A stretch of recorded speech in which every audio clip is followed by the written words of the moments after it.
Hello everyone, welcome back to my channel. Today is the first day of 100 days I study. I hope these days I will improve my English speaking and listening. Let's start. Grammar is a piano applied by ear.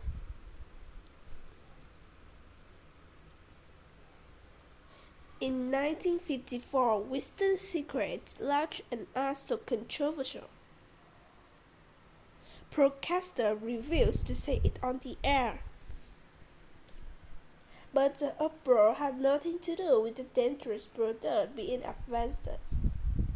People were appalled by the ass grammar, specifically using like as a conjunction instead of as. Grammatical incidents like this have caused outrage in various regions and languages for centuries. But while we know people take grammar seriously, what is clear is why. Where do these seemingly random rules come from? And which, if any, actually matter? The answer of this question vary from rule to rule. So let's look at three particularly famous English examples. First off, the idea that you should never end a sentence with a preposition. Prepositions are small common words like with, on, for, or to that often come before nouns. So, for example, a grammar stickler would consider where does this rule come from? Incorrect, preferring instead from where does this rule come from? This rule comes from 18th century England where etiquette was all the rage, and asked Miss Collett guides on how to act properly. Grammarians flooded the market with books on how to speak properly. Many of the rules in this guide were taken from Latin, a language that was commonly used for writing scholarship, but no one has spoken Latin conversationally in 1000 and imposing its rule on speech and was awkward to say the best.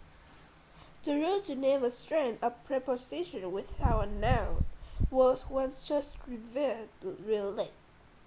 And while the scholars who proposed it presented the idea as a symbolistic choice, subsequent writers turned the suggestion into a hard rule. Other rules have options that are perhaps less, but significantly more practical.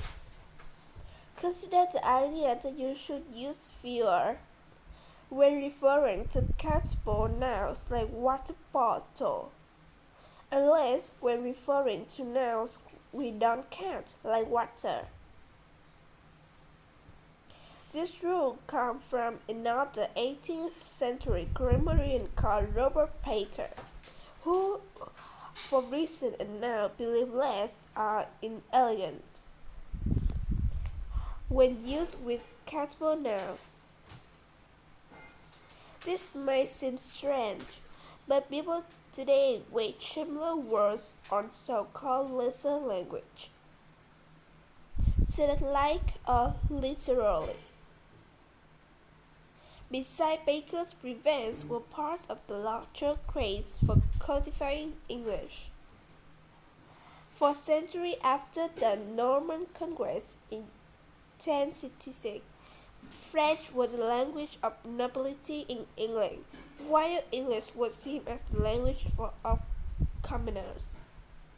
While the English has long reclaimed their kingdom by Quakers, this insecurity lingers in the hearts of many English grammarians.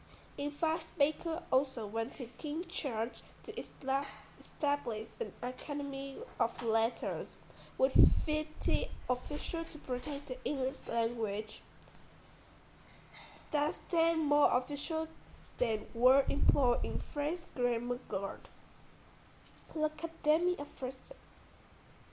Many English grammar rules have similarly silly arguments, so that it's thought to distinguish over from more than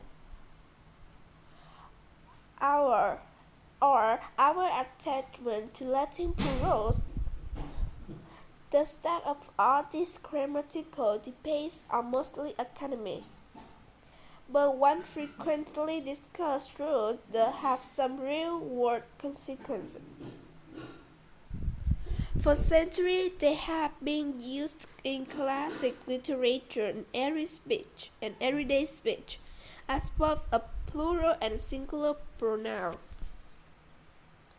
And today, many non-binary and stranger individuals prefer to use they or them as singular pronoun to refer to themselves. 19th century grammarians, however, believed that they should be exclusively plural pronoun. Furthermore, in cases where they could be used as a singular pronoun,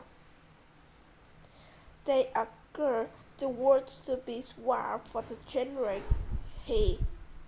This was an obviously pre-tradition, and during the activists eventually convinced some uses guys to be in use he or she.